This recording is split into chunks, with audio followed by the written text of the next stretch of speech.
show you how I'm fitting my DJI remote to my motorcycle. I'm fitting it to my Tuareg 660, and I did very similar on my BMW R90. What I've done is I've bought the handlebar mount from Evotech. It comes with the Quadlock adapter, this version, and what I've done is I've added on the extension arm here and the vibration dampener. I've also bought the Adventures bracket here. It's spelt with 2 Ds if you want to look it up online. It has a 4-point fixing, so it's nice and secure. And then the Quadlock universal adapter I've stuck on the back here with a few dabs of super glue for belts and braces. The reason you don't want to be sticking this directly to the remote controller is because there's a vent behind there, so you want it to cool down without having any overheating issues. This mounts to your handlebar clamps. You undo the original 2 bolts here, then you fit these spacers, and then it's just bolts on like this. Why I've added the extension arm is because on my bike, if I don't have it, the remote's either going to sit very low, and also it's going to foul on the tank bag I fitted. But if you're not having a tank bag, you might be able to fit it without the extension arm.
I've rotated this 90 degrees because originally I thought, because of the rear shape of the remote, it was going to be tricky to put it on, but it did slightly obstruct the speedometer, particularly if you're a shorter rider, but I can just demonstrate it fits nicely.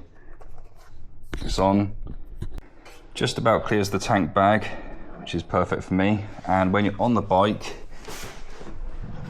I can see the speedometer from where I'm sitting, and I know the camera angle might make it look like you can't, but this is only going to be on for slow riding anyway, just so you can get those nice drone shots. And then you can just take it off, put it in your tank bag, put it away, and if your sat-nav's not working for any reason, you can just fit your phone and then you can use your Google Maps. It's a really nice setup, I think.